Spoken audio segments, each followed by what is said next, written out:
Varicose veins కి సరైన చికిత్స కోసం సంప్రదించండి ఎవిస్ హాస్పిటల్. నమస్కారం. మాఘ పురాణం 14వ రోజు పారాయణలోకి వచ్చాం. దిలీప మహారాజుకి వశిష్ఠ మహాముని ఇలా తెలియజేస్తున్నారు. శివపార్వతుల సంవాదాన్ని చెప్పారు, ఇప్పుడు చెప్తున్నారు. పార్వతీదేవికి పరమేశ్వరుడు చెప్పిన మాఘమాస మహాత్మ్యము, దాని ఫలితంతో పాటు ఒక బ్రాహ్మణ స్త్రీ భర్తతో సహా స్వర్గప్రాప్తిని పొందిన వృత్తాంతాన్ని తెలియజేస్తాను, వినమన్నారు. పూర్వం కాశ్మీర దేశంలో సుబుద్ధి అనే బ్రాహ్మణ పండితోత్తముడు ఒక ఆయన ఉండేవాడు. ఆయన చతుర్వేదాలు ఔపోసన పట్టిన దిట్ట. ఎంత గొప్ప పండితుడో అంత ఉత్తముడు కూడానట. ఆయన సకల సద్గుణ సంపన్నుడు. గౌరవము, మర్యాద, మనన, వినయ విధేయతలు, సర్వజీవుల ఎడ భూతదయ ఇత్యాది సద్గుణాలు కలిగి ఉండేవాడు. అతను అనేక మంది శిష్యుల్ని కూడా కలిగి ఉండేవాడట. అయితే ఈయన గొప్ప కీర్తి ప్రతిష్టలు సంపాదించాడు. ఈయనకి చాలా కాలానికి సుశీల అనే ఒక కుమార్తె కలిగింది. పిల్లకు ఒక 16 సంవత్సరాలు వచ్చినాయి. ఈ కొన్ని కథల్లో చూస్తామండి, మరి పొద్దున్న 8వ ఏట 7వ ఏట పెళ్లి చేసేసిన కథలు ఇటీవల కాలంలో కథలు. కానీ ఈ కుమార్తెకి 16 వివాహ యోగ్యత వయసు అంటే 16-18 సంవత్సరాలు వచ్చేదాకా వివాహాలు చేసినట్టుగా కనపడదు. ఈయనకి 16 సంవత్సరాల కూతురు ఉందట. ఆమె చక్కని రూపురేఖలతో నవయవ్వన సౌందర్యవతిగా మెరిసిపోతూ ఉండేది. చాలా అందంగా ఉండేది. పిల్లకి పెళ్లి చేద్దామని నిశ్చయించుకున్నారు. ఏవో సంబంధాలు చూస్తున్నారు. అయితే ఈయనకి చాలామంది గణం చాలామంది ఉన్నారు. గుంపు చాలా సమూహం ఉంది. అందులో నుంచి సుమంత్రుడు అనే ఒక కుర్రవాడిని ఇంట్లో ఉన్న దైవ కార్యం కోసం పూజా సామాగ్రి అడవిలోకి వెళ్ళి తీసుకురమ్మన్నారు. పూజా సామాగ్రి అంటే ఏవో పువ్వులు, పసుపు కుంకాలు దొరకవు కదా. అక్కడి నుంచి యజ్ఞం చేయడానికి సమిధలు, అవి ప్రత్యేకంగా కొన్ని రకాల చెట్లవే కొమ్మలు కావాల్సి వస్తాయన్నమాట. కొన్ని రకాల చిగుర్లు అంటే ఆకులు కావాలి. పంచపల్లవాళ్ళని చెప్తాం కదా మనం, మర్రి, రావి, జువ్వి, మేడి అట్లా అవి. అక్కడి నుంచి కొన్ని రకాల ప్రత్యేకమైన వంట చెరుకు కూడా, యజ్ఞంలో వాడటానికి చెరుకు కావాలి, ఇవి కావాలి, పుల్లలు కావాల్సి వస్తాయి కదా సమిధలు. ఈ సమిధలతో పాటుగా యజ్ఞంలో అర్పించవలసిన చెలువు అంటే మనం కొంత అన్న సమర్పణ చేస్తారు కదా, బలి సమర్పణ. ఆ సమర్పణకి కావాల్సిన ఆహారాన్ని వండడానికి కూడా ప్రత్యేకమైన చెట్ల కొమ్మలనే వాడతారు. అవన్నీ తేవడం కోసం ఈ సుమంత్రుడు అనే ఒక కుర్రవాడికి ఈ పని చెప్పారు. చెప్పేసరికల్లా అతను ఏం చేశాడు, వెళ్తుంటే మార్గ మధ్యలో సుశీల తన స్నేహితురాళ్ళతోటి ఏదో బంతి ఆడుకుంటోందట. ఆ బంతి సుమంత్రుడున్న వైపుకి పడింది. ఆ అమ్మాయి ఆ బంతి తేవడం కోసం సుమంత్రుడున్న వైపుకి నడిచొచ్చి, వాడు మహాద్భుత సౌందర్యవంతుడట. 6 అడుగులుండి చాలా చక్కగా ఉంటాడు. ఆ అబ్బాయిని చూసేసరికల్లా ఈ అమ్మాయికి మనసు చెలించి ఆ బంతి అక్కడ పారేసి అతన్ని అనుసరించింది. ఆ అబ్బాయి వెనకాలే వచ్చేసింది. ఆ వెళ్ళి సుమంత్రుడు అడవిలోకి ప్రవేశించాడు. ఈ అమ్మాయి చాటుమాటుగా అతన్ని వెంబడిస్తూ వచ్చింది. చాలా దూరం వెళ్ళేసరికల్లా లోపల ఒక అందమైన సరస్సు ఉందట. ఆ సరస్సు నిండా తామర పూలు గుంపులు గుంపులుగా ఉన్నాయి. తర్వాత ఎన్నో తుమ్మెదలు తిరుగుతున్నాయి. దాని సరస్సు చెట్టు బోల్డ్ అనే చెట్లు, మొక్కలు, పువ్వుల మొక్కలు, ఆ తర్వాత చిన్న చిన్న లతాని కుంజాలు లాంటివి ఎంతో. అంటే అదేమి ఏర్పాటుగా చేసింది కాదు, కానీ ఆ ప్రాంతం చాలా రమణీయంగా ఉంది. ఆ బోల్డని చెట్లన్నిటి మీద బోలెడని పిట్టలు, పక్షుల కూతలతోటి అసలు ఎంత బాగుందంటే యాంబియన్స్ అద్భుతంగా ఉందన్నమాట. ఆహ్లాదకరమైన వాతావరణం కనపడుతోంది. ఈ కుర్రాడు ఏం చేశాడు, చాలా దూరం నడిచామని ఏవో కొన్ని చెట్ల కొమ్మలు అవి సేకరించి ఓ పక్కన పెట్టి ఆ చెరువులో దిగి మంచినీళ్ళు తాగి ఓ చెట్టు కింద పడుకున్నాడట 10 నిమిషాలు. చాలా దూరం నడిచి వచ్చాడు కదా, వాడు అలసిపోయాడు. కళ్ళు మూతలు పడ్డాయి. చల్లదనానికి బాగా ఆహ్లాదకరంగా కూల్గా ఉంది వాతావరణం, ప్రశాంతంగా. కళ్ళు మూతలు పడి నిద్రపోయాడు. ఈ అమ్మాయి ఏం చేసింది, అతను పడుకున్నాక వచ్చి దగ్గర కూర్చుని ఏం చేసింది, పలకరించింది. నిద్రపోయేవాడిని లేవదీసింది. ఏం చెప్పిందంటే, నువ్వు ఎంతో నచ్చావు నాకు, నా మనసు వశం తప్పింది, సరే నన్ను మన ఇద్దరం కలిసి ఇక్కడ కొంత సమయం గడిపి ఇంటికి వెళ్దామని అడిగింది. అడిగేసరికల్లా అబ్బాయి తెల్లబోయి, ఇదేమిటి నువ్వు ఇలా మాట్లాడుతున్నావు, నువ్వు గురువుగారు అమ్మాయివి, సోదర సమానరాలివి, ఇట్లా చేయకూడదు మనము అంటే ఆ అమ్మాయి వల ఏడ్చేసింది. ఏడ్చి ఏమంది, నువ్వు నచ్చావు, మనసు చెప్పినట్టు ప్రవర్తించాలి మానవులు అన్నవాళ్ళు. ఎలాగైనా సరే నాతోటి ఇప్పుడు నువ్వు స్పెండ్ చేస్తేనే నువ్వు వెనక్కి వెళ్తావు, లేదా నువ్వు నన్ను ఏదైనా చేసావని బెదిరిస్తుంది అని చెప్తాను మా నాన్నకని బెదిరించింది కూడా. ఆ అబ్బాయి కూడా వాతావరణం చల్లగా ఉంది, అక్కడ ఎవ్వరూ లేరు, ప్రశాంతంగా ఉంది.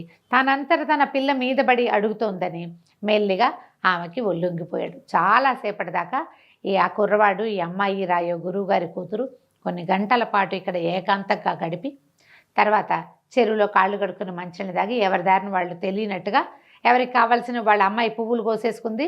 ఓణి నిండా ఎన్ని పువ్వులు, ఒళ్ళో పువ్వులు నింపుకునే అమ్మాయి తర్వాత కట్టెల మోపులు, తర్వాత ఏమో కొన్ని పంచపల్లవాలు అవి ఏరుకుని ఆ అబ్బాయి నిశ్శబ్దంగా చీకటి పడే వేళకి ఈ ఆశ్రమానికి చేరుకున్నారు. కామ్గా ఉండిపోయారు. గురువుగారు కూడా అయ్యో పొద్దుననగా ఎండలో వెళ్ళింది, అడవిలోకి వెళ్ళింది అన్నారు, పువ్వుల కోసం వెళ్ళింది కాబోలని బాగా అలసిపోయావమ్మా, రెస్ట్ తీసుకో, ఏదైనా తిను, ఎందుకు ఆ ఎండలో నడిచెళ్ళి మొహం వాడిపోయింది చూడని తండ్రి తన సహజమైన పితృప్రేమతో కూతురు ఏం వెలగబెట్టొచ్చిందో ఆయనకి పాపం తెలియదు కదా. ఆ అమ్మాయిని ఏదో ఇది చేసి ముద్దు చేసి భోజనం అది పెట్టించి పడుకోమ్మా, రెస్ట్ తీసుకుంటే ఆ పూట ఈ అమ్మాయి చేసినటువంటి ప్రణయ కలాపం వల్ల వచ్చిన అలసటతోటి హాయిగా నిద్రపోయింది. నిశ్శబ్దంగా ఊరుకున్నారు. కోరిక తీరిపోయాక ఇంకా వాళ్ళిద్దరూ ఒకళ్ళతో ఒకళ్ళు మాట్లాడుకోలేదు. కొంతకాలం గడిచాక సుశీలకి వివాహం చేశారట. కాకపోతే వీళ్ళు అనుకుంటున్నారు, వాడికి తెలుసు సుమంతుడికి ఇది తప్పు చేశాం మనమని అనిపించింది, ఈ పిల్లకి తను తప్పు చేశానని ఏమీ అనిపించలే, ఎవరికైనా తెలుస్తుందేమోనని చూసింది, ఎవరికీ తెలియలేదు. ఈ గుట్టు చప్పుడు కాకుండా ఊరుకుందనమాట. సరే, క్రమంగా ఏమైంది, పిల్లకి పెళ్లి చేశారు. పెళ్లి చేసేసరికల్లా వివాహం వైభవంగా జరిపారట. అత్తవారింట్లో అడుగుపెట్టింది సుశీల. కొద్ది రోజులకే భర్త మరణించేసరికల్లా ఏం చెయ్యాలో తెలియలే. భర్త శవం మీద పడి బోర్మని పిలిపించింది. వెంటనే కబురు చేశారు. గురుగారి సుబుద్ధి అనే గురువుగారు కూడా పరిగెత్తుకుంటూ వెళ్ళారు. అయ్యో భగవంతుడా, నా కూతురికి ఇంకా కాళ్ళపారాన్ని కూడా ఆరలేదు, అప్పుడే వైధవ్యాన్ని కలిగించావు, ఇక సంసార సుఖం అనేది లేకుండా చేసావు, దీని శేష జీవితం ఎట్లా గడుస్తుంది, ఇంత చిన్నతనంలో విధవరాలైన నా కూతురుని చూస్తే అమంగళం అని భావిస్తారు కదా, ఎవరైనా విధవరాలు ఎదురొస్తే పనికిరాదు. ఈ కాలంలో వెళ్ళేది కానీ ఇదివరకు కొంచెం హెచ్చుగా ఉండేది ఈ బాధ. ఏ శుభకార్యాలకి పనికి రాకుండా పోయింది, దీనికి ఇంతటి దుస్థితి, కర్మ ఎందుకు వచ్చింది, దీని కర్మ ఎందుకు ఇలా కాలిపోయింది, ఇలాంటి రాత ఎందుకు రాసావని దీనంగా విలపిస్తున్నట్టు ఆయన నెత్తి మీద చేతులు పెట్టుకుని ఏడుస్తుంటే ఈ దీనాలాపాలు వింటున్నటువంటి అటు పోతున్న ఒక సిద్ధుడు ఒక ఆయన దగ్గరకు వచ్చాడు. శవం మీద పడి బోరును విలిపిస్తున్న చోటికి కూడా వచ్చి ఈ అమ్మాయిని చూశాక ఈయన అడిగాడయ్యా, ఎందుకంటే ఇంత వలవల ఏడుస్తున్నారు, పుట్టిన ప్రతి వాళ్ళు గిట్టక మానరు, మరణం మానవుడికి సహజమే కదా, ఇంత తీవ్రంగా దుఃఖపడుతున్నారు ఎందుకండి అని ఈ సుబుద్ధిగా గురువు గారిని ఆ వచ్చిన సిద్ధుడు అడిగాడు. అప్పుడు సుబుద్ధి ఏమన్నారంటే, మీరు సర్వజ్ఞుల్లా ఉన్నారు స్వామి, మిమ్మల్ని చూసేసరికి నా బాధ తీరింది, ఇవి నా కుమార్తె, ఆమె మరణించిన వాడు ఆమె మొగుడు, నాకు అల్లుడు, నాకేమో కూతురు ఒక్కతే సంతానము, ఇంత చిన్న వయసు 20 ఏళ్ళైనా లేకుండానే నా పిల్లకి వచ్చినటువంటి వైధవ్యాన్ని తలుచుకొని దుఃఖిస్తున్నాను, నా హృదయం తరుక్కుపోతుంది, గుండెలు తరుక్కుపోతున్నాయి, మనం చెప్తాం కదా ఇదే మాట, ఇక్కడ శేష జీవితం ఈ పిల్లకి ఎట్లా గడుస్తుందో అనే దిగులతో దుఃఖిస్తున్నాను,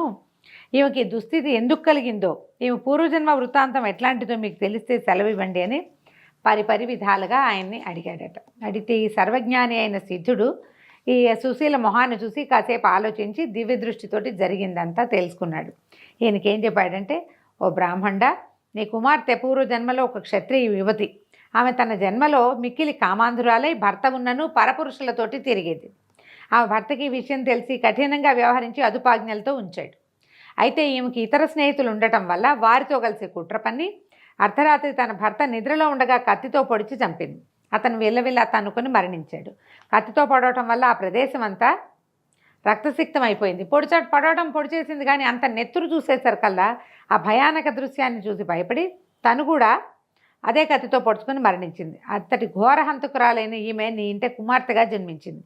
గత జన్మలో ఆమె చేసిన దోషం వల్లే నీ అల్లుడు అసువులు కోల్పోయాడు, ఆమె చేసిన ఘోర హత్యాపాతకం వల్లే ఈ వైధవ్యం సంభవించిందని చెప్పేసరికల్లా ఈయన అడిగాడనమాట, అంత హత్యాపాతకం చేసి ఉంటే సద్బ్రాహ్మణుడి ఇంట్లో, అందులోనూ నా కుమార్తెగా నా దగ్గర ఎంతోమంది విద్యార్థులు చదువుకుంటారు, నేనేమో చతుర్వేద పారాయణం చేయగలిగిన వాడిని, మా ఇంట్లో ఎలా పుట్టింది ఈ అమ్మాయి అని అడిగేసరికల్లా సిద్ధుడు చెప్పాడు, చాలా కాలం అంటే దాదాపుగా 14 జన్మల క్రితమట. అప్పుడు ఒక మాఘమాసంలో సూర్యుడు మకర రాశిలో ఉండగా కొంతమంది బ్రాహ్మణ స్త్రీలు యమునా నదీ తీరంలో స్నానం చేసి గౌరీదేవి వ్రతం చేసుకుంటున్నారు, భక్తి శ్రద్ధలతో పూజ చేశారు. ఆ గౌరీదేవి వ్రతం చేసిన స్త్రీలలో నీ కుమార్తె కూడా ఉంది. ఆనాడు మాఘంలో యమునా నది స్నానము, గౌరీదేవి వ్రతాన్ని చేసిన పుణ్యం వల్ల ఆమె ఒక సద్బ్రాహ్మణుల ఇంట్లో జన్మించింది. అయినా ఏం ప్రయోజనము, ఈమెకి కింద జన్మలో ఉన్నటువంటి కామాగ్నితో రగిలిపోయే గుణం వల్ల ఈమె ఏం చేస్తుంటే మీ శిష్యుడైన సుమంత్రుడితోటి తన కామతృష్ణని రహస్యంగా తీర్చుకుంది. వివాహాత్పూర్వమే ఈమె కన్య కాదు, కానీ కన్యాదానం చేయబడింది. అందువల్ల అది కూడా పాపం. ఆ పాపం వల్ల ఇలా చిన్న వయసులోనే వివాహమైన 2-3 నెలలకే వైధవ్యం వచ్చింది. మాఘమాస పుణ్యఫలం వల్ల మీ ఇంట్లో పుట్టినా కూడా తను ఇప్పుడు చేసినటువంటి ఘోర పాపం వల్ల భర్త చనిపోయాడు, ఇలాంటి స్థితి వచ్చిందని చెప్పాడట. చెప్పేసరికల్లా ఇక నువ్వు దుఃఖించద్దు, ఈ జన్మలో మనకో మనతో మన వాళ్లకో అకాల మరణము, ఏదైనా విపరీతమైన అనారోగ్యము, ప్రమాదాలు సంభవించాయంటే అది పూర్వజన్మ పాప ఫలితమైనా కావాలి, లేదా ఈ జన్మలో మనం ఎవరికీ తెలియదు అనుకుని చేసినటువంటి పాపాలైనా అయి ఉండాలి. ఇంకా దుఃఖించద్దు, కర్మ సిద్ధాంతం ప్రకారం కానున్నది కాక మానదు, జరిగిపోయేది జరగక మాందు, జరిగింది జరుగుతుంది, జరగబోయేది అంతా మనం మంచిగా అనుకోవాల్సిందే, మంచో చెడో జరిగిపోయింది అంతే అనే సకల సుబుద్ధి విపరీతంగా దుఃఖించాడట. నేను ఎలాంటి పాపపు మాటలు విన్నాను, అయ్యో కింద జన్మలో భర్తను చంపి తన ఆత్మహత్య చేసుకుంది, ఎంత అఘాయిత్యం, పోనీ ఈ జన్మలో అయినా కన్యగా ఉండి వివాహం చేసుకుందా అంటే, అది కాకుండా నాకు శిష్యుడైన వాడు నా కొడుకుతో సమానం, దీనికి అన్నవుతాడు కదా, మామూలుగా కూడా మనం చెప్పుకుంటాం గురువుగారు తండ్రితో సమానం కాబట్టి. ఇలా కామంతో కళ్ళు మూసుకుపోయి వావి వరుసలు లేకుండా ఇలా కామాంధురాలైపోయింది.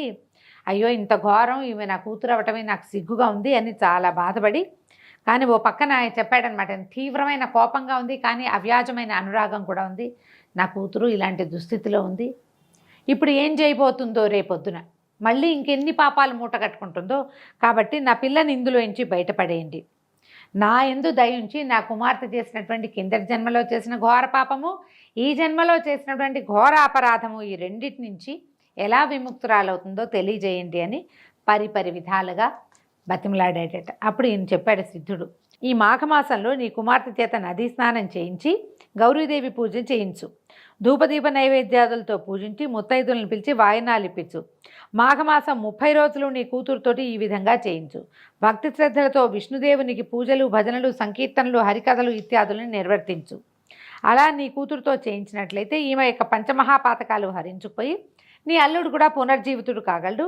అత్యంత నియమనిష్టలతో ఆచరిస్తే గనక నీ కోరిక తప్పక నెరవేరుతుంది. ఆ విధి విధానాన్ని కూడా వినమన్నారు. గౌరీ పూజ ఎలా చేయాలో చెప్తున్నారు. మాఘశుద్ధ విధి నాడు ముత్తైదువుని పిలిచి వారికి స్నానము గావించి వారి పాదాలకు పసుపు రాసి నుదుట బొట్టు పెట్టి పూజించాలి. 2 కొత్త చేటలు తెచ్చి అందులో ఒక దాంట్లో చీర, రవికల్గుడ్డ, పసుపు, కుంకుమ, పళ్ళు, స్వయం పాకము, తమలపాకులు, వక్కలు, దక్షిణ ఉంచి దానిపై 2వ చేటను మూత వేసి మూసివాయనమని చేస్తారు. చేటల నోము అలాంటివి కూడా ఉంటాయి కొంతమందికి, అది చెప్తున్నారనమాట. ఒక ముత్తైదుకు వాయనం ఇవ్వాలి. అటు పిమ్మట ఆ ముత్తైదుకు పంచభక్ష పరమాణాలతో సంతృప్తిగా భోజనం పెట్టి తృప్తిపరచాలి. దీనివల్ల పరపురుష సాంగత్య దోషము నివారణ అవుతుంది. ఈ అమ్మాయి ఈ జన్మలో చేసినటువంటి సుమంత్రుడితో కలిసి చేసినటువంటి దుష్క్రియతాలకు సమస్య దీంతో తీరుతుందట. కొంతమంది ఆరవ సురత్వాన్ని ప్రకటిస్తారు. నదికి వెళ్తారు, స్నానం చేద్దామని నద్దాక వెళ్ళి అయిష్టంతో స్నానం చేయకుండా వచ్చేస్తారు. ఇక్కడ చాలామంది ఉన్నారు, నీళ్ళంత శుభ్రంగా లేవు, ఏవో కొట్టుకొస్తున్నాయని అనుమానాలతోటి నదిలోకి దిక్కండా వెనక్కి వచ్చేస్తారు. అలాంటి వాళ్ళని భార్యలు ప్రోత్సహించి నదీ స్నానం చేయించాలట తప్పకుండా. అంటే నదికి వెళ్ళినప్పుడు వాళ్ళు కాదన్నా మనం అవుననిపించాలి. ఆడవాళ్ళకి పట్టం కడుతున్నారు చూడండి. ప్రతి మగవారి ఔన్నత్యం వెనకాల మగ ఉంటుందని కదా సామెత. కావున స్త్రీలందరూ నిష్ఠతో మాఘమాస స్నానం చేయాలి, వారి భర్తలతో చేయించాలి. కుటుంబ గౌరవానికి కానీ పరువు ప్రతిష్టలకు కానీ వంశాభివృద్ధి కానీ స్త్రీలే కదా ప్రధాన కారకులు. కాబట్టి ఈ మాఘమాసంలో ప్రతిరోజు నదీ స్నానం చేసి పూజలు చేయాలి. ఈ మాసమంతా విష్ణుమయమైన హరికథలు, బుర్రకథలు, దాన ధర్మాది కృత్యాలతో గడపాలి. భజనలు, సంకీర్తనలు పెట్టించాలి, లేకపోతే వినాలి. అది కాకపోతే మనమే ఇంట్లో కాసేపైనా ఏవైనా స్తోత్రాలు, శ్లోకాలు చదువుకోవాలి. సినిమా పాటలు కాకుండా ఏదైనా భక్తి సంగీతాన్ని ఏ భక్తి టీవీలోనో ఆన్ చేస్తే వాళ్ళ దారిని వాళ్ళు పాడుతుంటారు, కాస్త చెవిలో పడతాయి. ఇంట్లో కూడా కొంచెం వాతావరణం శుభ్రపడుతుంది. మంచి మాటలు, మంచి నామా సంకీర్తన జరుగుతుంటాయి. కాబట్టి ఇట్లా ప్లాన్ చేసుకుంటే సరిపోతుంది.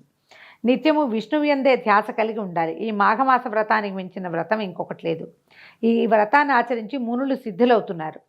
ఈ మాఘమాస వ్రతం వల్ల మతి లేని వారు మంచివారు అవుతారు. కుష్టు వ్యాధితో బాధపడేవారు వ్యాధి నుంచి విముక్తులయ్యి పుణ్యాత్ములు కాగలరు. అయితే దీని మాఘమాసాన్ని గొప్ప కోసం కానీ డాంబికంగానే నిర్వర్తించరాదు. గొప్పలు చెప్పకూడదు, నేను చేస్తా, పొద్దున్నే లేస్తా, నాకు ఏటా అలవాటే, అలా ఏం చెప్పద్దండి. ఎవరి దాన్ని వాళ్ళు చేసుకోవాలంతే. 10 మంది మెప్పు కోసం ఈ వ్రతాన్ని చేయొద్దు. మంచి మనసుతో త్రికరణ శుద్ధిగా నియమనిష్టలతో మాఘమాస వ్రతాన్ని చేసిన వాళ్ళు విష్ణు సాయుధ్యాన్ని పొందుతారు. నిరాడంబరతే నారాయణునికి అత్యంత ప్రియమైనది. ఆయన అలంకార ప్రియుడు. విష్ణువు ఎంత అలంకార ప్రియుడో అంత డాంబికాన్ని సహించడు. ఆయన చక్కగా అందంగా తయారవుతాడు, మంచిగా నగలన్నీ పెట్టుకుని. ఆయన మంచి అలంకారం కావాలి. కానీ నువ్వు అలంకారం ప్రపంచం కోసం చేసుకోకూడదు, ప్రపంచం కోసం ఏదీ చేయకూడదు. నీకోసం నువ్వు చేసుకుంటే చేసుకో, అంతే. చిత్తశుద్ధితోటి మాఘమాస వ్రతాన్ని చేయాలి. భక్తి శ్రద్ధలు, నియమనిష్టలు, నిరాడంబరత, చిత్తశుద్ధి మునగున్నవే ప్రధానాలు అని సిద్ధుడు ఉపదేశించి తన దారిని తను వెళ్ళాడు. సుబుద్ధి అంతటా తన కూతురు సుశీల చేత సిద్ధుడు ఉపదేశించినట్లుగా చేయించాడు. తత్ఫలితంగా మరణించిన అల్లుడు పునర్జీవితుడయ్యాడు. అందరూ మాఘమాస వ్రతాన్ని ఆచరించి పాపరహితులయ్యారు. దీంతో 14వ రోజు పారాయణ పూర్తయిందండి. రేపు ఉదయం 15వ రోజు పారాయణలో మళ్ళీ కలుసుకుందాం. నమస్కారం.